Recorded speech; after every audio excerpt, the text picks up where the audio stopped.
Is there an issue with the connection here, everybody?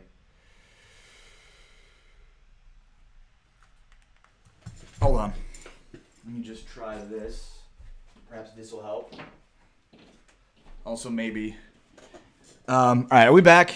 My apologies, everybody. I don't know why this froze on you, but I believe it did freeze. I'm not sure why. It's not the internet. It's weird. I'm not sure. Let me try doing one of these. My Cowboys family on YouTube says, congrats on your child. Thank you, thank you, thank you. I guess let me just minimize what... All right, is this... Are we not frozen anymore? Can somebody verify that we're good and that this is rolling along, and then I'll continue? Nicholas McCreed says, congrats on the baby. Thank you, thank you, thank you. Are we holding up now? Are we holding up strong, everybody? We're good? Good?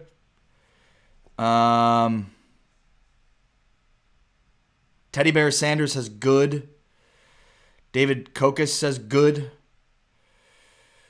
All right, keep them coming. Hopefully, I can only look at myself through the screen, and it looks fine on my end, so you guys have to kind of give me heads up on if we've got issues here. It looks like Ryan Doom, Elias Diaz says good, good. All right, so it looks like we're good to go. I kind of stopped a lot of the other things that were going on to try to minimize the intrusion here. So my apologies, everybody. Trying to keep this thing rolling. Well, on Phantom's Facebook page, everybody's saying it's buffering and it keeps interrupting. And yet on the Dallas Cowboys America's team page, everybody seems to indicate that it's going fine. So I'm just going to keep rolling along.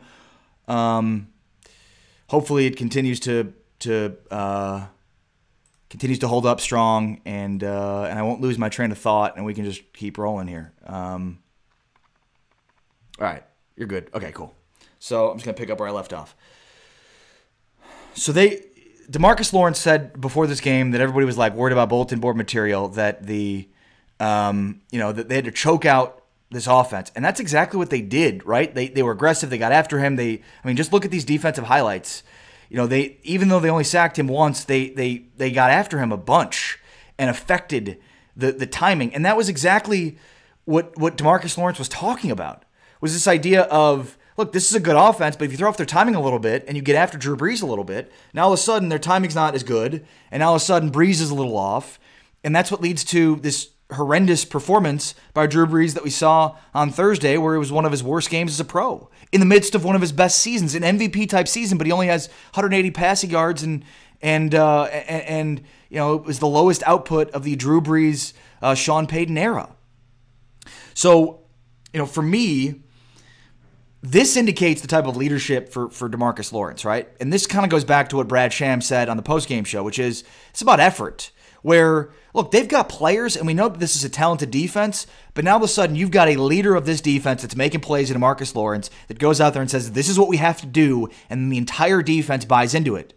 And that was the difference, guys. The difference there is a defense with talent that's been really good all year, but had certain question marks, completely and utterly destroys any of those perceived question marks in one football game with this unbelievable performance against an unbelievable offense. And they did it because they have the talent, they have the ability, but even more than that, guys, they finally had the buy-in and the effort that was there, and a lot of that is attributable to DeMarcus Lawrence.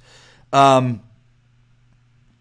that's, to me, the most impressive thing about the win, more than anything else, guys, was, and I said this last week, and I was wrong. I was wrong about this game in many ways, and I'll take the L. I'm willing to do that.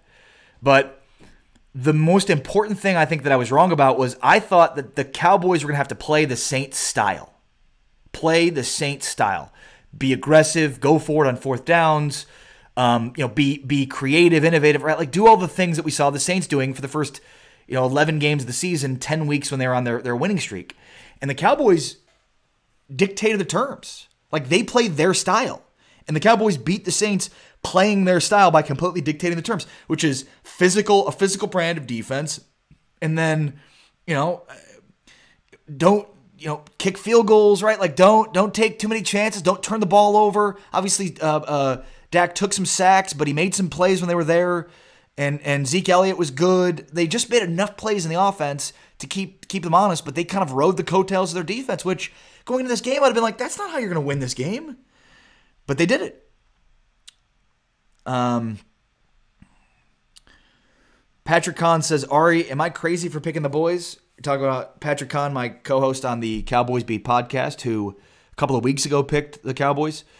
No, look, Patrick, obviously I have a ton of respect for your football knowledge and acumen. But look, there are a lot of Cowboy fans that just had blind faith in this team. And I'm not going to throw you or Solar or anybody else in that category.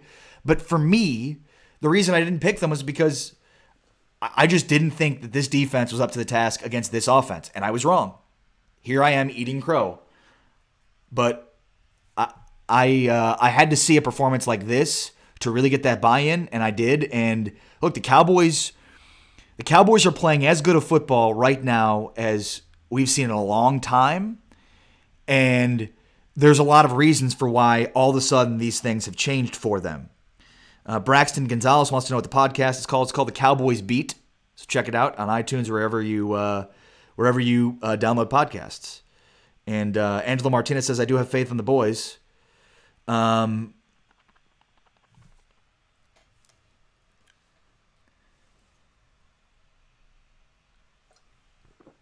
it's hard not to after this game. Again, I kind of believed in 2018 in the NFL that you're going to win on offense. You're just not going to be able to win with this great defense trying to beat great offenses. And Solar was texting me saying I was wrong for saying that and before the game. And he was right? In this capacity, a great defense beat a great offense. And man, I thought the game plan was perfect defensively. All right, I know I'm seeing a lot of questions come in on Sean Lee, so let me get to those questions. So obviously yesterday, Mixon Rich says your YouTube video's back. Cool. Sorry about that, everybody. I don't know what happened, but I kind of closed out some of the things that I was watching and had it going on. There were a lot of things, I guess, taking up the bandwidth of my internet, so I guess that slowed it down.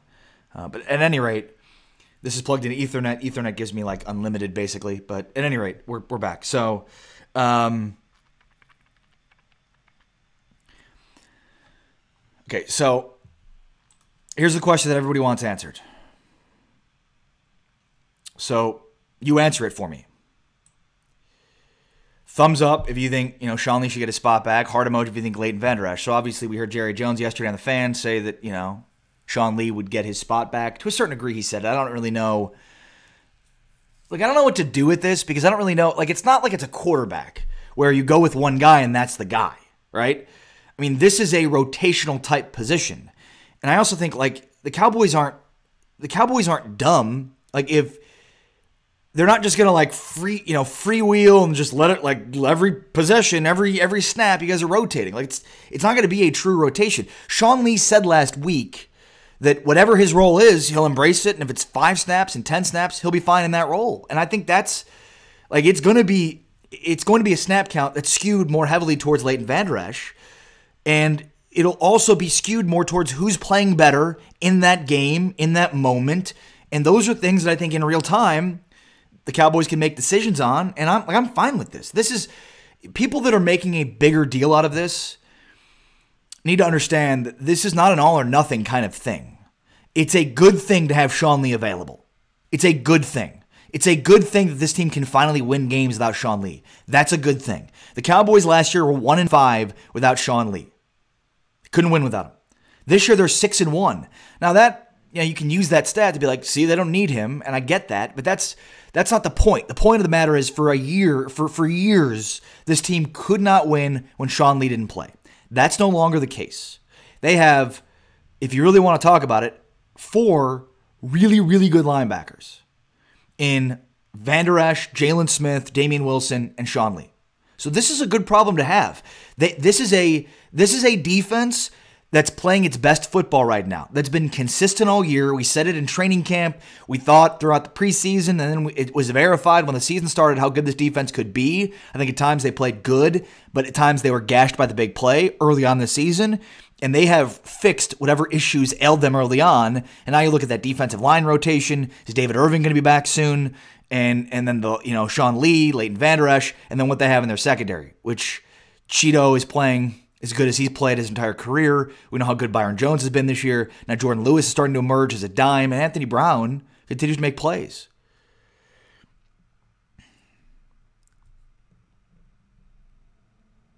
Without Sean Lee and Tyron Smith. Good point. That's from Brian Walker on the Dallas Cowboys America's Team page. By the way, if you have not yet already, everybody, hit the share button, and I'll do the same thing right now. Post your comments, hit the share button. I also, one more topic I want to get into, and that, and as time allows, I'll get into it at some point, but obviously I see a lot of people commenting on Sean Lee and the comments made by Jerry, which shouldn't surprise anybody. He's made these comments pretty consistently. And it also shouldn't, the idea that this is bad news is kind of a surprise to me. You can figure out spots to play Sean Lee, Leighton Vander Esch, and Jalen Smith. I don't think it's not all or nothing. That's the thing. Again, we just have to. This is not an all or nothing thing, right? It's not either Sean Lee or Leighton Vander Esch. It's both. And the reality is, the way that Vander Esch is playing, he's going to get a larger percentage of the snaps. Period. He's going to get a larger percentage of the snaps. So, I think in that vein, there's nothing to be worried about when it comes to, will they have enough snaps to go around? They need Leighton Vander Esch out there playing. I just, again, I'm not as worried about this as a lot of other people seem to be. Jason Turner says, if it ain't broke, don't fix it. Yeah, but that's not the same thing. They're not fixing it. This isn't an attempt to try to fix the defense. This is an attempt to bring back a really, really good and productive player that they played well without and they played well with. The 6-1 stat.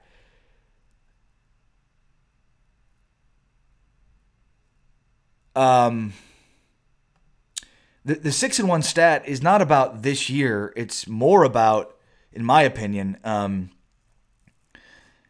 it's more about this team can finally play without him. That's the number one. The stat of the record without him, with him this year, is more indicative of how much this team has changed. And so that's I think the bigger story here, and that's kind of what I wanted to get into. As I play this great quote from Tank, and we can just watch more of the great highlights from the Cowboys' victory over the Saints on Thursday night. What a ridiculous win. I still can't believe it. It seems like it's been forever, and I still can't believe it. I still cannot believe that they won this game the way that they won it. Okay, so hopefully we've now settled this. Alec Cash says, this is a great problem to have. You have to be thankful we have depth at our positions. Yeah, exactly. It's been a long time for the Cowboys to be without Sean Lee, and it's we can't win. When are we getting him back? And so I think this is only good. This is only a positive. And we should only look at it that way. Okay, so now here's the question, right? So the Cowboys have gone from 3-5 to, and I could even say 3-4 because they make the trade at the bye week when they were 3-4, and then they start off after the bye week with the loss, and now they've won, what now, 4 straight?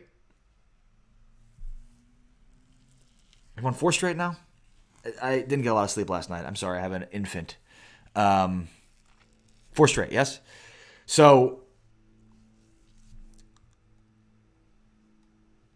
sorry, trying to get to all these different pages and comments, so everybody bear with me. So they've won 4 straight, yes? Jason Turner says, remember, you picked the Saints. True. That's true. I did. But that's because I was waiting for a performance like this to truly buy what they were doing.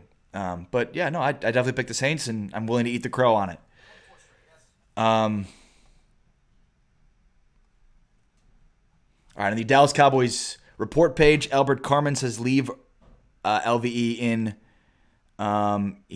when he needs a break, send in Lee. And I think it's a situational thing. It's based on certain situations, certain circumstances, how guys are playing. I don't think it's like a all or nothing kind of thing with it. Okay, so what changed? It's an important question, I think.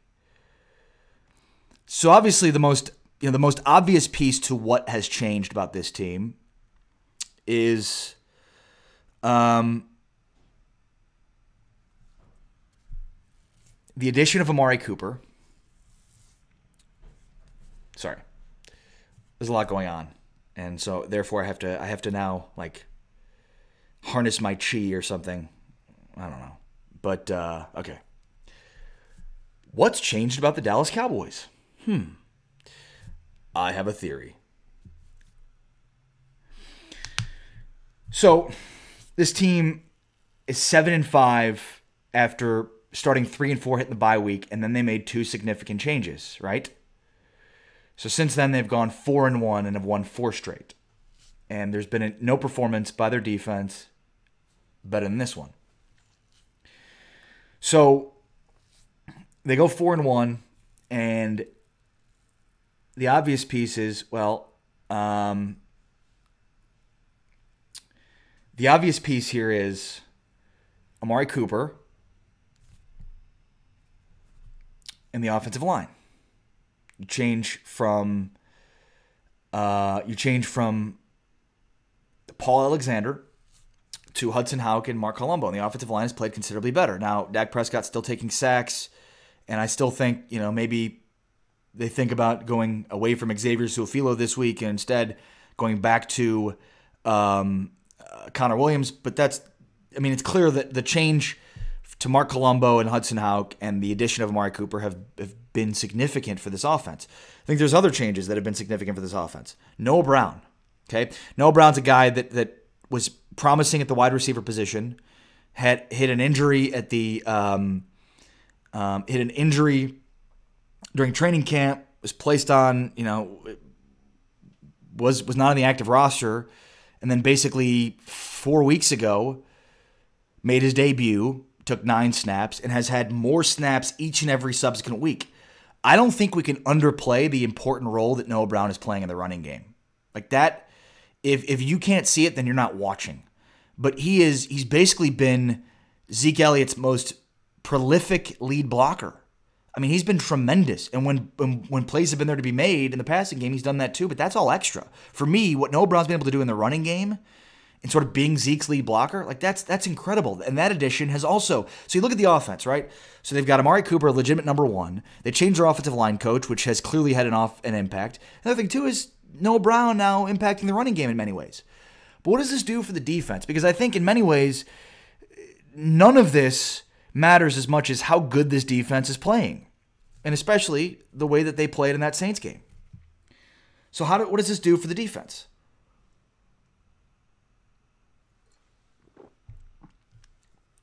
And this is my theory. And this kind of goes back to what I talked about earlier with Brad Sham. Brad Sham, voice of the Cowboys, said on the postgame show after the Saints game, that defense is about effort. And that obviously this team has talent and all these different pieces, but that effort is such an important component of having a successful defense, more so than in any other position in any other group. And so I think, like, as an extension of that, this defense finally believes in the offense in a way that they probably didn't all year. This defense believes in this offense in a way that they probably didn't and haven't all year. So the Amari Cooper acquisition, I think, gave a level of confidence to the defense that the offense would have their back. Because the offense had given them very little indication at any point throughout the course of the season before the bye week that it could.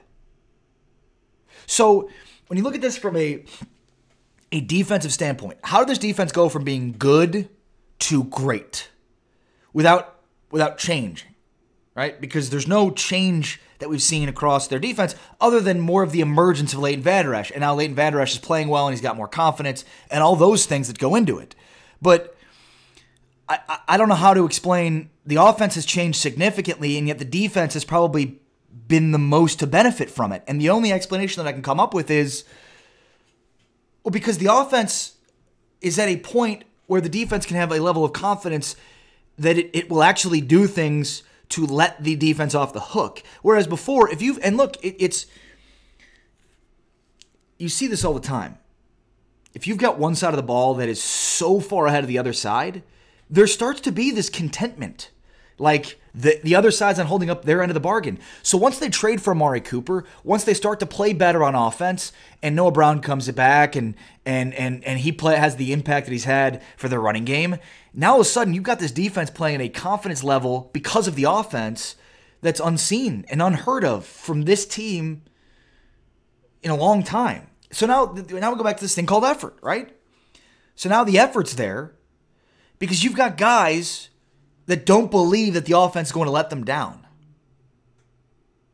You have a defense that's exhibiting a greater amount of effort to be successful because of the very important component of they trust that the offense is going to hold up its end of the bargain. So now all of a sudden you've got a group that is exhibiting a level of effort that we haven't seen before. That, and I also think that Chris Richard probably has a better idea of what this team is and this defense and how they can play and the strengths and weaknesses of this team. But we haven't seen this secondary be as physical as they were against the Saints all year. And that's why, going into the game, the reason I didn't pick the Cowboys was because the Cowboys were ranked 12th in defense against the pass. And we had seen at times this year where they were gashed by big plays. Go back to the Seattle game. Go back to some of those early season games. They were gashed by the big play. And that obviously is not happening anymore. So the 12th ranked passing defense going into that Saints game is not as genuine as that number would indicate, and probably even more so because of how ridiculously well they held that that ridiculous offense in check. By the way, shout out to the hashtag DC4Life page, DC4Life group. If you're not in that group, go join it, as we're now broadcasting live on that page as well. Rita Arnett says, I'm watching, love it. Sam Torres says, Richard's name's in the mix for Green Bay job. Sure, I'm sure he is. In 2018 in the NFL, I'd probably hire an offensive mind to be my head coach, especially with Aaron Rodgers as my quarterback, but what do I know? So yeah, I mean that's my theory. My theory on this team this season and what changed about them, especially because again the defense was good, but guys, the defense was not this good. I mean, what we're seeing right now from this defense, think about it this way. And Bob Sturm, who does great work for The Athletic, go check it out, The Athletic DFW, and you could get a great deal on your subscription. Going to The Athletic DFW /Cowboys beat. But theathletic.com /Cowboys beat, but I digress. Houston Cowboys says, hey now, never get a shout out these days. LOL. Shout out to the Houston Cowboys page. What up, brother? Corey Miller and the great folks at Houston Cowboys. Hey, love to see a lot of Cowboys fans in Houston, man. That's fantastic, especially because the Texans are looking good, so even more so now. But yeah, shout out to the Houston Cowboys page. It's not just for people that live in Houston, by the way. It's for Cowboys fans that like good Cowboys content, so check it out. You're the man, Corey. And it never hurts to give me a little nudge. I'm fine with nudges. Sometimes I forget. A lot of things in my mind. So the reason that this defense went from being good to great, and I think the Saints game was where we found out that this defense was great, was because of the confidence level that they have in this offense. That before, the defense probably felt like the offense wasn't holding up its end of the bargain, and now we see that it is, and so there's a confidence level of this defense and an effort level of this defense that is a huge characteristic of really good defenses, week in and week out, and something that, Bob Sturm wrote about this stat. I think it's really important. But this is the first time the Sean Payton and Drew Brees offense has been held at 10 points or less. It's the least amount of points a Sean Payton, Drew Brees offense has ever had. Ever. But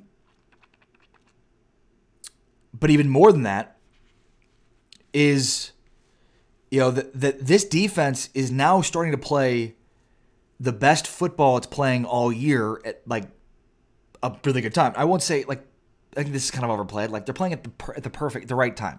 This isn't the right time, right? The right time for this defense to be playing this way would be in the playoffs. Like if they played this way against the Saints in the playoffs, like that would be this defense is playing this level at the right time. But I also think like this is the part of the year where teams start to emerge. And, you basically play 10, 11, 12 football games, and you have a decent idea who's really good. But we don't really know beyond that because there's a bunch of teams that are at that 7-5, 6-6, right? Like, you just have a bunch of teams that are right there at 500. And this is the time now where those teams start to separate themselves. And that is probably the biggest piece of what we're seeing from this team right now. Is at the time of year where teams start to find themselves and start to emerge, this team is clear and away the best team in the NFC East. Now, they've got a big game against the Eagles on Sunday, and we'll have plenty more time this week to talk about that game and preview that game. And look, it's not going to be, the Saints walked all over the Eagles.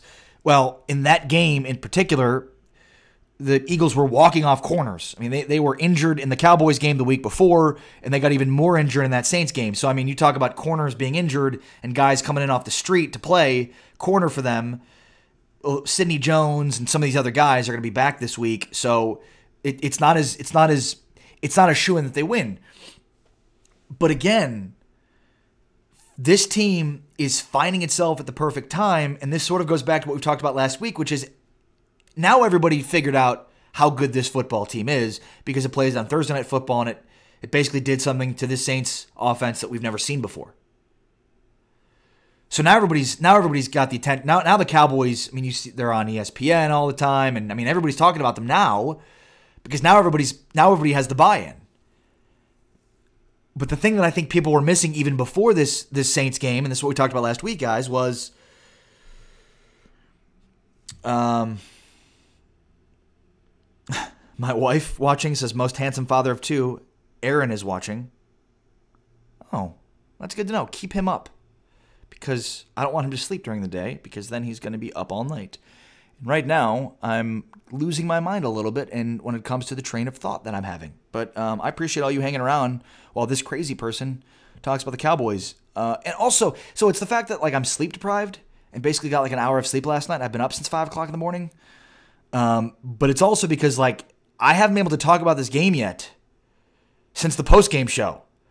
So I've like been foaming at the mouth to be like, oh my God, look at all these things that were amazing. And it was so exciting. And what a ridiculous win. And so it's like, I've got all these like, but it's kind of late in the week. So this game is basically like a week old at this point. So it sort of seems like, why are you talking about this game? But it was so great. And it changed the entire, idea of what this team is. And it changed the entire perception of what this team is. And it's the perfect one at the perfect time because again, this is when teams start to emerge.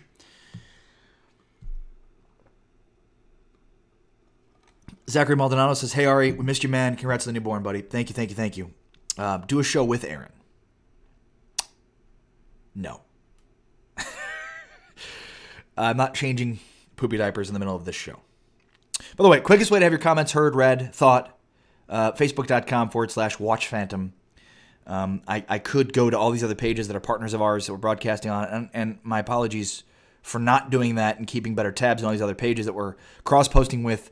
But I'm trying to keep my train of thought, and today that's proving to be more difficult than I originally imagined.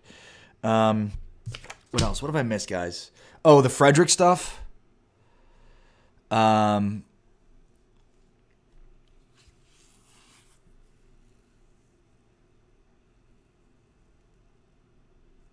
Diego Meister says, I hope Connor Williams can match up against Fletcher Cox. Is Suafilo questionable this week? Look, I think the Cowboys are now, like, they haven't figured out what they're going to do at left guard. I think they figured it out with Suafilo, and now, he didn't play as great as maybe they wanted against the Saints. So now they're starting to think, could they go back to Connor Williams? So I think at this point, it's basically who do they think is better? It's going to be a constant competition, which I like, which is good because we've seen at times Connor Williams play well. And so, and we've seen at times, obviously, Xavier Suafilo play well. So maybe we'll see Connor Williams this week. I don't think it's a question of Xavier Suafilo's health because, look, both of these guys are sort of nursing long injuries. Melvetta Claiborne says our offense is going to show the world that them and the defense can do this week and going forward. Michael Tipton says Cowboys Super Bowl bound, don't at me. Well, this is the week to be talking about that, right?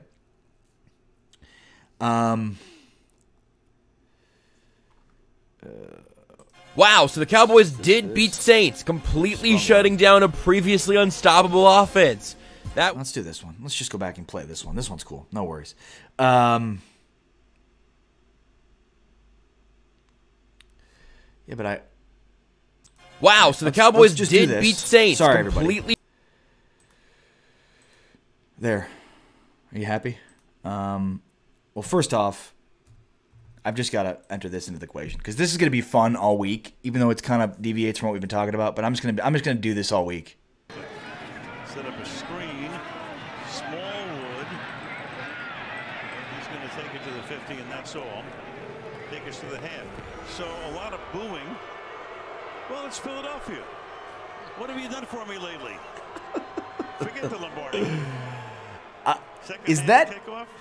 Are they? We'll get it right now. Oh, I love it. It feeds my soul. Stupid Eagles fans booing their team. By Chevrolet. That's great. That's fantastic. That's amazing. I'm just gonna keep playing that all week this week. The Eagles fans booing their team. Amazing. It's fantastic. It's fantastic. All right. Here's this. This is what I wanted to do. All right. Sorry, everybody. I'll be back with you in a moment here. Everybody hit share. While I do this, everybody hit share, please. That'd be great if you could do that. Angelo Martinez wants to know my prediction for Cowboys Eagles. I haven't done that yet. Probably going to predict a win. Neil Favre, middle finger Eagles. So now here's the question. Michael Tipton asked it. Shout out to my brother Michael Tipton, the pride of El Paso.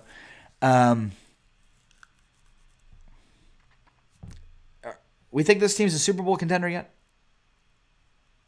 Thumbs up for yeah. Heart emoji for not sure yet.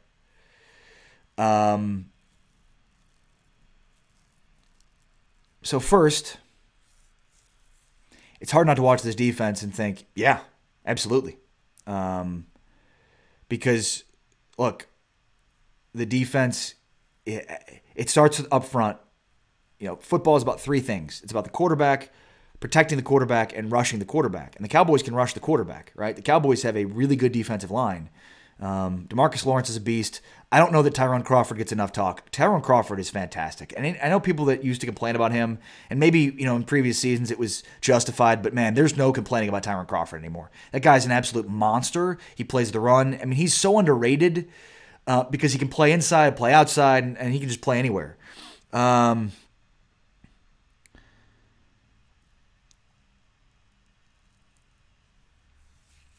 Wayne Bledsoe brings up a good point. And that is that Dak has to hold on to the ball, don't take sacks, throw it away. Josh Bally in the house. What up, Josh Bally?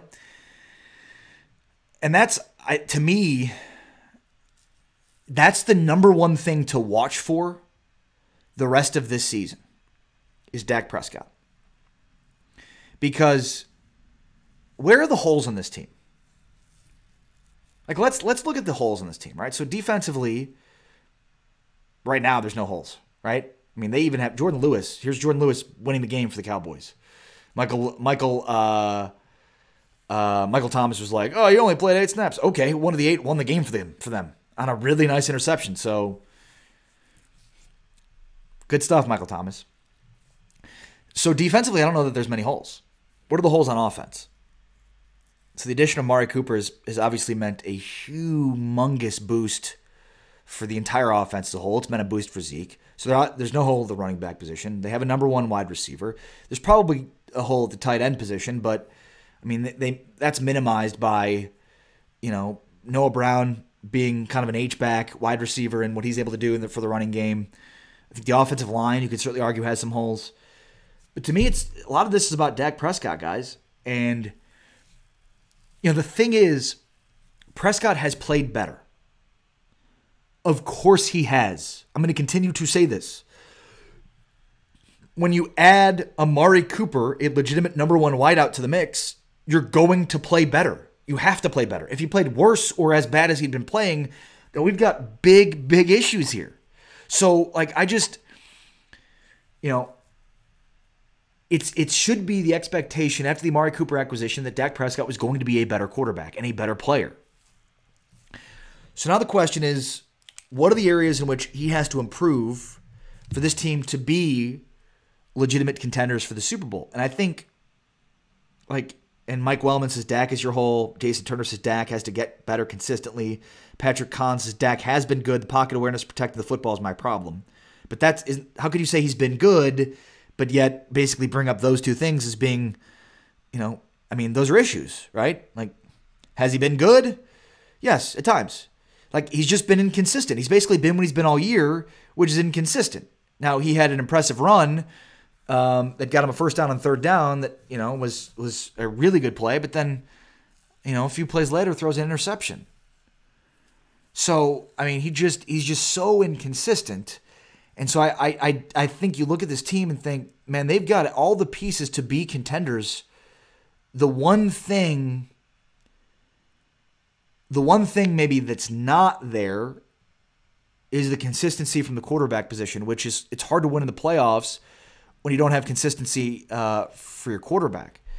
And I just think he's just got to be more conservative. That's as weird as that sounds, because a lot of times we've been complaining about Dak Prescott by saying he doesn't take enough chances. And I think at this point, he doesn't have to make consistent plays down the field. They just have the weapons on the outside, Amari Cooper, Zeke Elliott, to be able to play the underneath game and then rely on his defense to win them games. He cannot take sacks. He cannot turn the ball over. And these are things that we continue to see, even though they've won in spite of it. And it's great to see the Cowboys win despite making some mistakes, especially from Dak Prescott. And it's good to see Dak Prescott overcome some of those mistakes and still play well at times.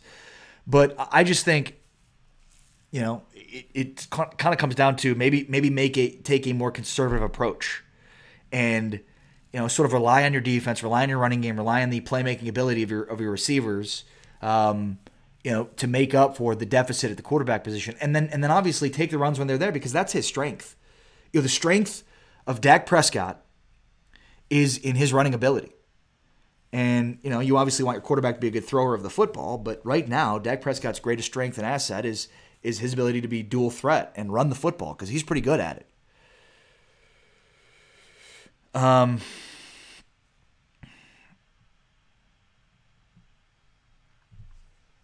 Joe Willman says, I will say it again, our play calling is horrific. If I could sit on my couch and call it 90% of our plays, just imagine what paying professional coaches can do. We're in generic 1970s offenses in 2018. That's a problem. Give us the Rams or Chiefs playbook, please.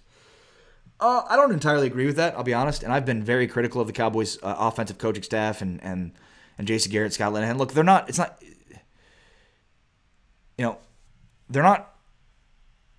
Linehan's not McVay.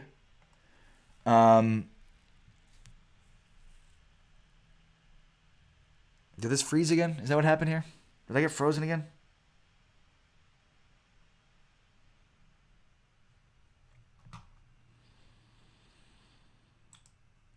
Let's just do that and stick with this, and maybe, I don't know. So everybody, am I back? Are we good?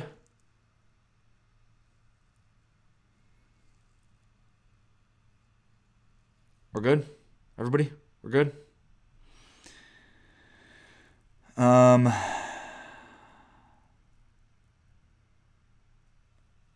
Irene Sessions says, go ahead. Tracy Foster says, they really need to practice on the field before this game. They're not at home. Spike Scott says, good. Melvetta Claiborne says, yes. Sam Torres, thumbs up. All right. Not sure what's happening. But got to overcome this. I just, this is like Dak Prescott fumble, sack fumble, and I just got to overcome it. So the question is, are the Dallas Cowboys a Super Bowl contender? The short answer is yes. Of course they are. They just beat the number 1 Super Bowl contender into submission. So by ergo, they are. They're playing their best football right now. Every week, they seem to be playing better and better. They're stacking better weeks on top of one another. There's 2 reasons why I think, yeah, this team's a legitimate contender. One is their defense. Okay? And a big reason for that is this guy behind me. This guy right here. The rookie of the year, Leighton Vander Esch. But also, and this goes right to the root of what many have viewed as the Cowboys' issues, myself included, their head coach, Jason Garrett. As kitschy and as cliched and annoying as Jason Garrett is, and he is, this team buys his message, and I'll tell you why. Jason Garrett will often discuss and talk about the need to overcome adversity within the play to play, forget about the last play, move on. And that is something, maybe more than anything else, that is really important to note about this team right now. Mistakes killed this team when they were 3-4. If they had the Tank Lawrence strip sack taken off the board on an egregious Randy Gregory offsides penalty, which Randy Gregory was not offside. But, I mean, they said that Randy Gregory was lined up offside, even though he wasn't, and took a strip sack off the board. That's huge. That is a huge play in the game. If that happens week 2 or week 3, the Cowboys lose that game. The interceptions that Prescott threw or the sacks that he took, that happens week 2 or week 3, they lose that game. But this team's ability, especially in the last few weeks, to overcome mistakes consistently and put those behind, and that is the characteristic of a really good football team. And let's give credit where credit's due. That's Jason Garrett's mentality and identity as a coach. Josh Willman says, I still want Garrett and Linehan fired today no matter how well our players play. Well, that I think is short-sighted, brother. And look, if you've watched my streams before, I am as outspoken of a critic of Jason Garrett as there is. I've been calling for Jason Garrett to be fired for years. But let's take the Garrett Linehan should be fired. Let's put that off to the side, okay?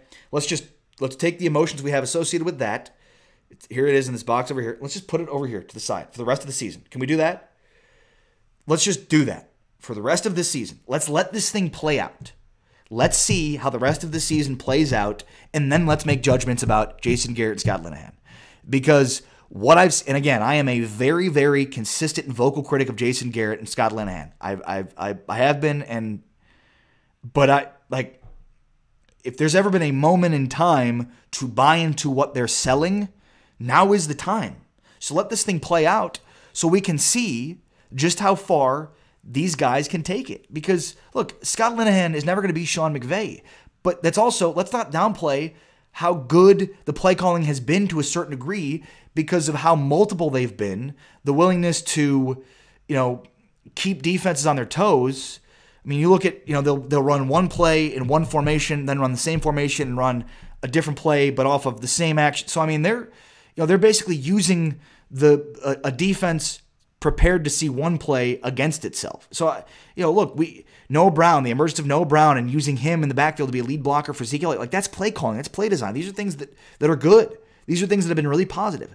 So, again, let's let this thing play out before we just automatically are fire Linehan and Garrett, because they've won 4 straight. They're 4-1 since the bye week and since these major changes. And it's hard not to give credit to Jason Garrett and Scott Linehan for being a huge piece in that.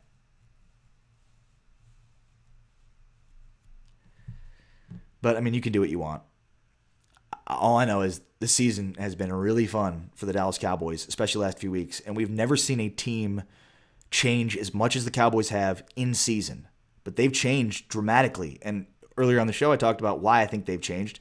I think there's a level of confidence on this defense because of the offense. And because of the offense basically being able to hold up its end of the bargain, that's now giving this defense life. I also think Leighton Vander Esch is playing with an unbelievable amount of confidence, and that continues to just roll downhill for him week after week after week.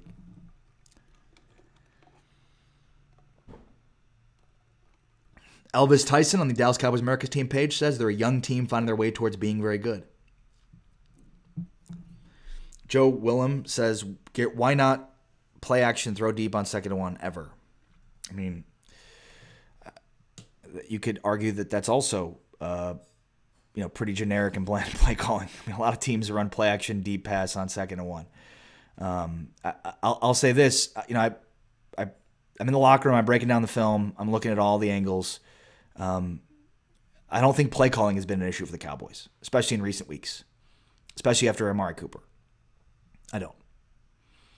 Now, is Scott Linehan innovative and creative like Sean McVay or Sean Payton? No. But, I mean, at this point, the play calling, I think, has done a good job in trying to put this team in position to be successful. The problem is, I mean, you have an inconsistent quarterback.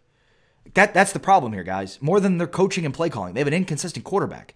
So, like in the not the Saints game, but the week before, the Redskins, where they're marching down the field and they have a wide open touchdown. Everybody complained about Scott Linehan's play calling in the Redskins game where they had like 3 plays on the goal line and didn't call a single run for Zeke. Well, they ran play action on 1st down and had Noah Brown across the formation wide open and the quarterback misses him. That's not play calling. That's quarterback. The play calling was great. They completely had Washington on its heels, thinking run against a pretty good defensive front that can stop the run, and they get Noah Brown wide open who would have walked into the end zone, but you've got Dak Prescott continually in his back pedal, not aware that Noah Brown's wide open across the formation. Like, that's not play calling. That's quarterback. That's the only thing holding this team back from reaching its potential, in my opinion. And I'm not saying anything absolute about Dak Prescott. I'm simply saying this is year 3 for him. And, he's got some growing and learning to do because he's just too inconsistent. Joe Willman says, if I can call it 90% of our plays, how is that not a problem? Because I don't believe you can call it 90% of their plays. All right, everybody. This is Showtime on Phantom. If this is your first time, nice to meet you. I'm Ari Temkin. You can catch me on the Dallas Cowboys pre- and post-game show on the Dallas Cowboys Radio Network. And, of course, you can catch me streaming live every day right here on Phantom, where we put you at the center of the Dallas sports discussion. This is a discussion. This is a community, so it's great to be back with all of y'all in this community, and I appreciate you all very, very much. Shout out to our sponsors. If you like what we're doing here, make sure to then support our sponsors. Support the people that are supporting us. Pollo Campero. Fantastic pollo. Fantastic chicken, fried, grilled. Great selection. It's South American, Central American flavors and cuisine. They've got just very unique flavors and styles. So go check it out. You can find a Pollo Campero location wherever you live by clicking on the link in the description, not just in Dallas or Houston, but throughout the great United States. So again, click the link in the description and find a Pollo Campero location by you. We do Free Chicken Friday. So again, on Friday, somebody's going to win $20 worth of free chicken from Pollo Campero, one of our great sponsors here at Phantom that keeps the lights on for us. Thank you all, Michael Lafferty and Dakota Stiegel and Angela Martinez and Tracy Foster and Neil Favre and Sam Torres and Diego Maestas and Brian Hogan and G. Garcia and Keith Jones and Wayne Bledsoe, Steve Eason, Ray Anchetta, Robert Anchetta, and Jason Turner. And if I didn't read your name, my apologies. But these are all people that I recognize and know that are part of this community that are here each and every single day. I couldn't do the show without you. So if this is your first time, appreciate you checking this thing out. Make sure to join us again tomorrow at 12 o'clock Central, right here on Phantom. We are putting you at the center of the Dallas sports discussion. But for now, everybody,